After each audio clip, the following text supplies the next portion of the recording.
Hello gamers, my name is Spark, and today I'm going to show you an awesome, one-of-a-kind tool that you can use at your D&D or other TTRPG table. In this video, I'm going to show you a ritual experience and description generator. This is a great tool for GMs and any player who's playing a spellcaster. Be advised, I built this generator specific for D&D 5e, but with just a little bit of tweaking, you can use it for basically any TTRPG. Here's how this video is going to go. For starters, I'm going to show you the basics of how this tool works and how you can use it at your table.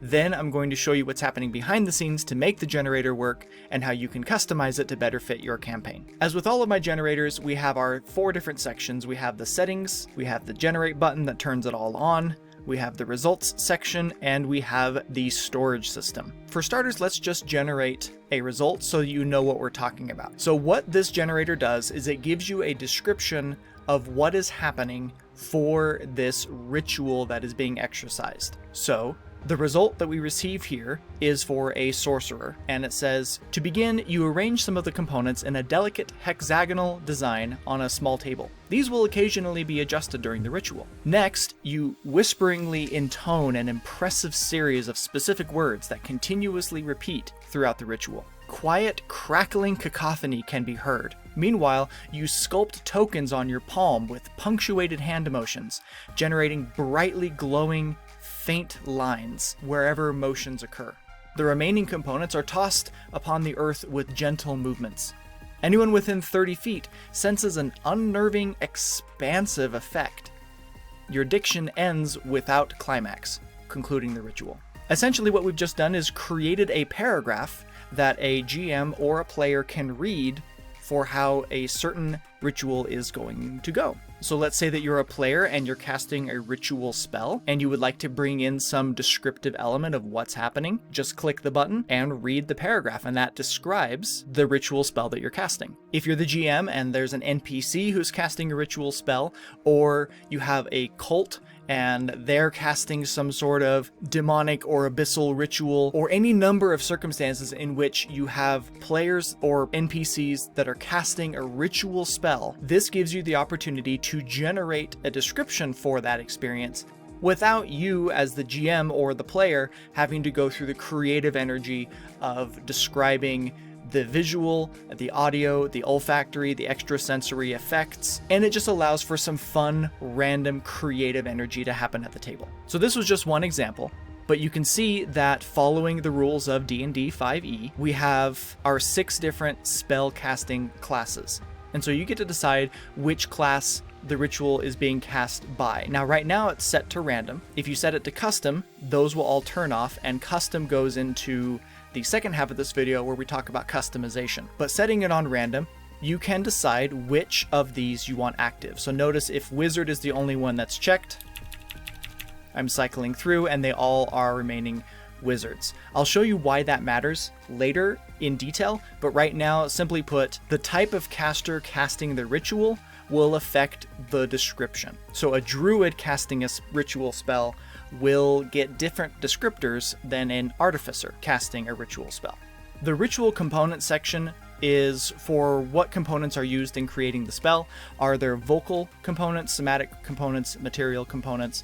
You can turn any of these off, and you'll notice if we only have vocal components, anyone within 50 feet senses a draining, faint awareness. To begin, you confidently deliver a great selection of arcane words that regularly repeat throughout the ritual. And you'll notice it says nothing about physical movements casting the spell, and it says nothing of the materials used in casting the spell because we've turned those off. We're only getting a vocal description or an auditory description of what's happening. So you get to select which of those are involved.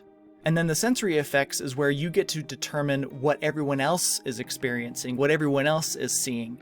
What do they see? What do they hear? What do they smell? And what do they sense beyond that? And you get to determine whether these are active or not. So you can say always active, never active, or random, which means sometimes yes, sometimes no. So if we turn them always on, you can pause this video to get a description of what a full paragraph would look like that has all components and all sensory effects. The last section of settings is over here, and this coincides with the ritual components. Does the vocal component include a vocal climax? So here, coming down to the paragraph, your diction ends in abrupt climax, concluding the ritual. Do you not want that there? You can turn that off. So you'll notice that there's nothing in here about the climax of the vocal component, now that I've turned that off. But notice we do have the glowing effects from the somatic components, and somatic is the physical movements of the caster. And you'll notice right here, meanwhile, you design symbols in the dirt with intricate hand motions, creating gently glowing ethereal lines anywhere the motions occur. We can turn that off. If you don't want the glowing somatic effects, you can turn that off, and you can look through this new result and you see, meanwhile, you interlace glyphs in the dirt with punctuated hand motions. And then there's nothing there about glowing effects. The last one is the active behavior for the material components, and the best way to showcase that is if I turn everything else off, you can see with the active behavior of the material components on, you can see it says, the remaining components are cast upon the earth with abrupt movements.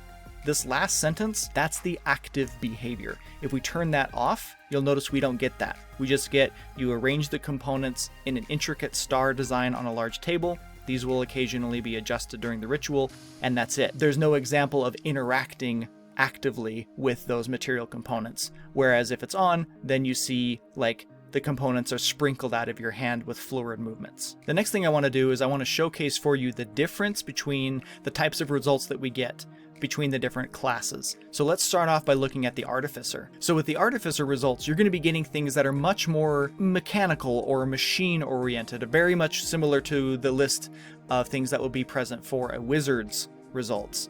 Looking at the result here, we're talking about exact words. That's something that an artificer would care a lot about. The air is choked with billowing mist. Whispering, buzzing sounds can be heard. Strong, acrid stenches. Those kinds of things that might come with more of an artificer or machine-oriented type casting experience, which would be very different from what a bard or a cleric might experience.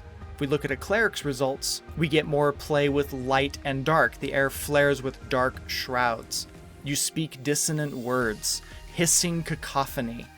You design omens in the air. Those are just some examples. So each one of these 6 classes is going to have its own little bit of a flavor, and you can adjust that flavor in customization, which I will show you in the second half of this video. Otherwise, that is essentially how the generator works. This generator is just a narrative telling tool to give GMs and players added resources in creating the story. Scrolling down to look at the storage system, all of my generators have a storage system. They are behind these collapsible sections. If you hit the plus button, it expands, and this is where you can store a description. So especially if it's like a player who wants to have their particular ritual spell look a certain way every time, they can just come up here into a result. They copy this, and they come down here, and they right-click, paste special values only, and then there it is right there. And now this is important because you'll notice if I scroll back up, that wizard one that we had is gone and it's been replaced by the bard result. That is because these are dynamic cells, and dynamic cells will refresh themselves literally anytime anything else happens anywhere in the sheet. For example, I'm just going to hit the delete key, and you can see how those are oscillating, but these ones down here did not. That's because these ones are not the functions. These are just the text, right? If I click this cell, you can look up here in the function bar and you can see that there's a formula in there determining what's in there. But if I click on this one down here, it's not a formula, it's just the text. And that's why we went paste special values only instead of just paste. If you just paste, it'll try to pull the formula itself over, and that won't work the way you want it to. So that's why the storage system exists. It gives you a place to save things that you want to save, and once you've got it pasted in there, you can just minimize it. It is still there. You know that it's still there because this says stack 1 has 2 openings. This is stack 1. It had 3 openings, but we just filled one of them. If we were to delete this out, you can see that it went back to having 3 openings. You can put a title in here, type whatever you want. You can put whatever notes you want in here. And the idea being that you can just minimize that, and now you have a place where ritual descriptions are stored and you have access to them whenever you want. Okay, so that's it for the functionality of this generator. Be advised, this isn't my only generator. I have dozens that I think you'll find interesting. This table shows all the generators that I've created, and which of them at the time of publishing this video have video tutorials like this one. All of my random generators will have videos available for them here in the near future. All of these generators are available for purchase on buymeacoffee.com for just a couple bucks. Links are in the description. If you're enjoying this video, now would be a great time to share it with other gamers. Please hit the like button and subscribe. It really helps me out. Now we come to the customization. It's customization that sets my random generators apart from all the others. If you're an experienced GM, this probably isn't your first random generator that you've toyed around with, but the idea is that these generators of mine will be the last ones you toy around with, because no other tools that you've used have allowed you this much customization to create the specific type of results that you want for your table in the heat of the moment. And again, that's the whole point of these generators, is you're in the heat of the moment, you're in the middle of the game, your players ask something or you need to pull something up.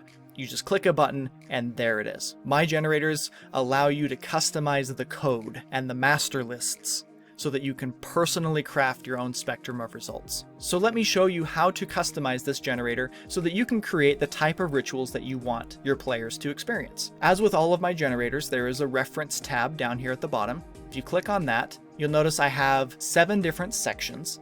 6 sections for the 6 types of spellcasters, and then we have a settings section. So if we expand the settings section, this is where you see a table for ritual by class odds custom. Now if we go back to the previous one, that's ritual by class, that's right here. And remember how I said if you set it to custom, this section turns off and it's now going to pull from this section. So the way I see this being used is if you're a GM and you have a cult or you have some NPCs who are casting a ritual of some kind, what are the odds that the person casting the ritual is a wizard? Well, it's a 20% odd that it's a wizard, or it's an 18% odd that it's a cleric, or a 12% odd that it's a bard casting this ritual. You can toy around with these numbers, just make sure that they all add up to 100%. If you change any of these percentages, this doesn't equal 100%, then that's not going to function the way you want it to. But again, this only comes into play if this is set to custom. If this is set to random, this will not matter. Below that, you have these 4 sections: odds of visual effects, odds of audio, olfactory, and extrasensory effects. That is directly connected to this. So this is sensory effects. If you have these set to random, then they will pull from these numbers. So these numbers only matter if these cells are set to random. If these cells are set to always or never, then these cells won't matter, or these numbers.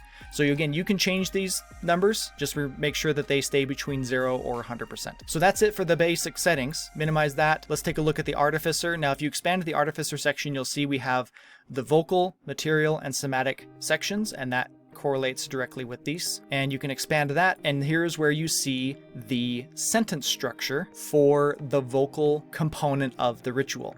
And so we have you, adjective, produce, amount, noun, of, type, word. So you can see that each one of these bracketed sections corresponds with a column. So we have 7 different columns, we have 7 different bracketed sections. And so, for example, adjective correlates with adjective, and so when this sentence is being produced over here in the results, it's going to randomly select a word from this column to fill the adjective slot there. So that means if we go back and look at the results, again, we're in the Artificer section. So Artificer, you gently susurrate a great series of rigid words. Gently is right there. So that's why the word gently is produced in the paragraph, is because it's in the list of things that could be in the adjective. Susurrate is right there, and that's where it got put into the produce section. And so you get to create the list of words or phrases that can be put into the master paragraph. And so this is where you get to customize how you want the rituals to sound, to look, to move forward, to act, etc. So this is the vocal section, and if you understand this, what I've said so far, if you understand the idea that each column has a list and whatever's in that list can get plugged into that section of the sentence, you understand how the rest of this customization process works. You can put anything you want to down in these cells. You can literally take this list down to 10,000 if you want to. Anything you type in here has a chance of being generated in the results back here. And notice right there, it already has. So the DSOC right there, that one got pulled, and the only reason it's there is because I added that in this list. So you get to craft and create what it is you want the generator to produce. You can delete anything out of these lists that you want to as well. Just make sure there are no blank spots. So maybe if you don't want to use a laconic, if you don't want to use that one, you can just delete it. But that's not the right way to do that though. Better would be to right click, delete cells, shift up. That way there's no blank in the middle. That will produce better results for you. Otherwise, curate all of these columns as you see fit. Remove what you don't like, add what you do like. Do that with all of these other sections and craft the ritual experience exactly how you want it to be. So that's the same thing for the material section. That's the same thing for the somatic section, for the visual effects, the audio effects, the olfactory effects, the extrasensory effects. And then the last section in each of these 6 types of spellcasters is the results section. If you expand to that, there's nothing in here for you to do. There's nothing in here for you to adjust. This is all functionality. So do not touch anything in here. There's nothing to be customized. This is all just machinery that makes the engine function. So that's it. That's it for the Artificer. You have these 7 sections that you can edit, and each one of these 6 spellcasters has the exact same layout. You've got your 7 sections that you can adjust, and so you can craft your own specific druid rituals and make them different from your own specific wizard rituals or bard rituals and so forth. Otherwise, that's it. Customization and functionality are very basic. Thank you for watching. Remember, I have dozens of these generators, so be sure to check them out here on YouTube or on buymeacoffee.com. Please like and subscribe if you enjoyed this, and happy gaming!